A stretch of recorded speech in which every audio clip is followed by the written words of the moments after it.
Welcome to the behind the scenes video for sound technology. How does it work? Wireless microphones and headphones impedance. What's the point in this video, you might ask? The video acts as an alternative medium to display the research, planning and changes for the personal development project. How did I begin the project? The simple answer to this is brainstorming, writing any and all ideas that went through my head. After this, I wrote any information and further ideas relating to these topics below.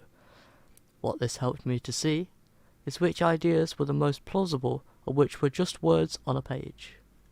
After eliminating the filler ideas, I was then able to identify which I preferred or liked more, the stimulus. With stage 1 complete, I now have the idea and it's time to start stage 2, market research.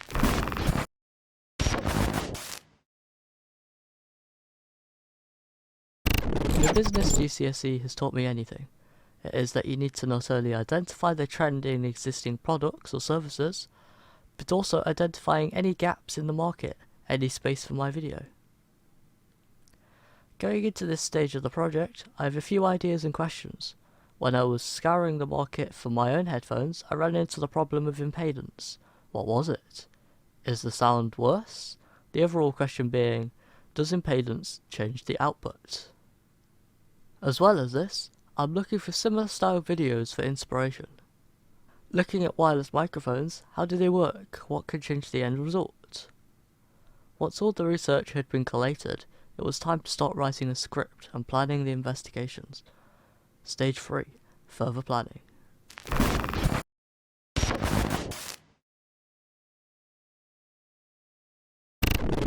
After this, I knew the planned order of operations and was able to construct a number of ways of tracking progress, including a roadmap, timeline, and Gantt chart. However, a problem arose: time. With the time I had to complete everything and the amount I had planned, I wouldn't have been able to meet the deadline for the project. Therefore, it was time for some modifications. Stage 3.5, change is good.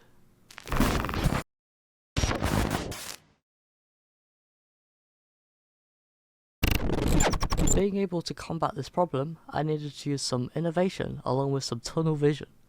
Sitting down and looking at each of the subjects, I had to look at which I liked the most and whether any problems might surface with them.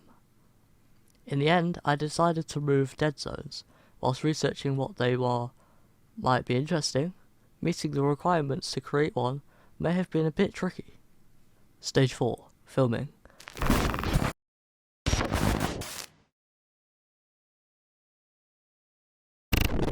At last, it was time for filming. I recorded multiple clips and shots of equipment, along with experiments. For the shots of me, I created a little set in which I tested a few different lighting styles before settling on this one. Stage 5, editing.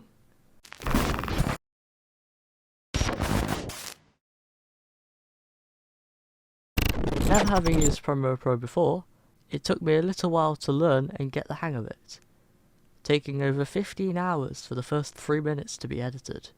Eventually, I had done. All that was left was my creative decisions, my way of making the video stand out and be different whilst piquing interests. The reactions.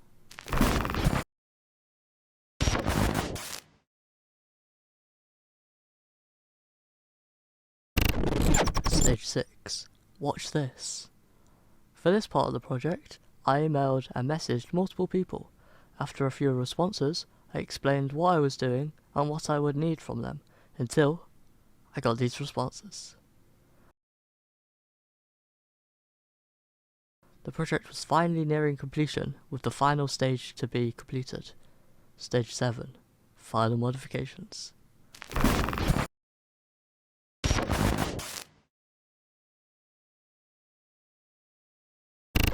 Last but not least, I needed to add the reactions and my last changes to make sure the video is up to Philips standards.